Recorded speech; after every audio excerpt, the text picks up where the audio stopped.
അപ്പോൾ ആഹാരം എന്ന് പറയുന്നത് ഏറ്റവും പ്രധാനപ്പെട്ടത് പ്രോട്ടീൻ തന്നെയാണ്. അതായത് മുട്ട, മീൻ, ഇറച്ചി, നട്ട്സ്, പാല്, തൈര്, പനീർ ഇതുപോലെയുള്ള ഘടകങ്ങളിലുള്ള പ്രോട്ടീൻ റിച്ച് ആയിട്ടുള്ള ഡയറ്റ് അത് വളരെ പ്രധാനമാണ്. പോരാത്തതിന് അയൺ, അതാണ് ഏറ്റവും പ്രധാനപ്പെട്ട മറ്റൊരു ഘടകം. അപ്പം എസ്പെഷ്യലി സ്ത്രീകളിൽ ഉണ്ടാകുന്ന ഹെയർ ഫോളിൽ മിക്കവാറും ഒരു പ്രധാനപ്പെട്ട കാരണം ഹീമോഗ്ലോബിൻ്റെ അളവ് കുറഞ്ഞിരിക്കുന്നത് തന്നെയാണ്.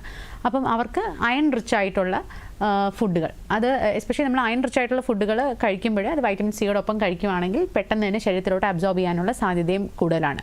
പിന്നെ ഇതല്ലാതെ ബയോട്ടിൻ പോലുള്ള മിനറൽസ്, ഞാൻ നേരത്തെ പറഞ്ഞ സിങ്ക്, അപ്പം ഇതെല്ലാം നമ്മുടെ മുടിക്ക് അത്യാവശ്യമായ ഘടകങ്ങളാണ്.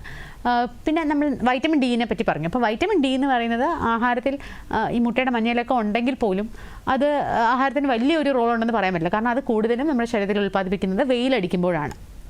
നമ്മൾ മനസ്സിലാക്കേണ്ട മറ്റൊരു കാര്യം, നമ്മൾ ഈ ക്രാഷ് ഡയറ്റിംഗ് ഒക്കെ ചെയ്യുക, അല്ലെങ്കിൽ വെയിറ്റ് ലോസ് എക്സസൈസസ് ഒക്കെ പെട്ടെന്ന് ചെയ്യുക, അല്ലെങ്കിൽ കറക്റ്റായിട്ടുള്ള ഒരു പ്രോട്ടീൻ പ്ലാനിങ് ഇല്ലാത്ത ഇൻ്റർമിറ്റൻറ്റ് ഫാസ്റ്റിംഗ് എടുക്കുക, ഇങ്ങനെയൊക്കെ ചെയ്യുന്നതിലൂടെ നമ്മുടെ ശരീരത്തിനൊരു ഭയങ്കരമായ സ്ട്രെസ് അനുഭവിക്കുമ്പോഴത്തേക്കും നേരത്തെ പറഞ്ഞ പോലെ ടീലോജൻ എഫ്ലൂവിയം വഴി ഒരുപാട് മുടി ഒരുമിച്ച് കൊഴിഞ്ഞു പോകുന്ന അവസ്ഥയിലോട്ട് നയിക്കാം.